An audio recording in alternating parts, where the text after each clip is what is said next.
প্রিয়জনের সঙ্গে ঈদের আনন্দ ভাগাভাগি করতে বাড়ি ফিরছে মানুষ। ছুটির দ্বিতীয় দিনে ঈদ যাত্রায় ঘরমুখো মানুষের ঢল।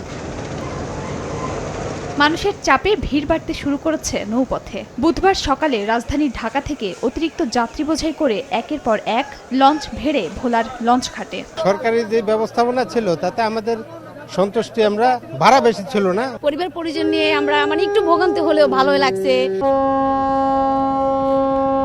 এদিন রাজধানীর সদরঘাট থেকে চাঁদপুরের উদ্দেশ্যে যায় বেশ কয়েকটি যাত্রীবাহী লঞ্চ। স্বস্তি নিয়ে যাত্রার কথা জানান যাত্রীরা। ভাড়াও কম নেওয়া হচ্ছে 10% হারে। কোথাও কোনো সমস্যা হয় না।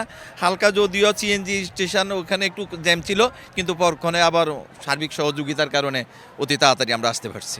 যাত্রী থাকা সাপেক্ষে আমরা পর্যাপ্ত পরিমাণ লঞ্চ আছে এবং যাত্রীরা ভালোভাবে যাতায়াত করছে।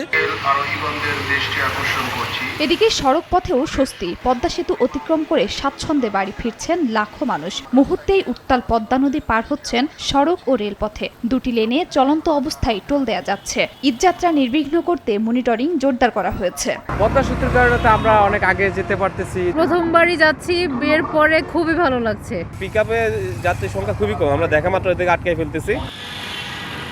টাঙ্গাইলে মহাসড়কে যানবাহনের চাপ বাড়লেও স্বস্তিতেই বাড়ি ফিরছে উত্তরের 23 জেলার মানুষ। বেলা বাড়ার সঙ্গে সঙ্গে উত্তরের পথে বেড়েছে পরিবহনের সংখ্যা। সার্বিক পরিস্থিতি মনিটরিংয়ের জন্য আমরা ভিজিলেন্স টিম গঠন করেছি।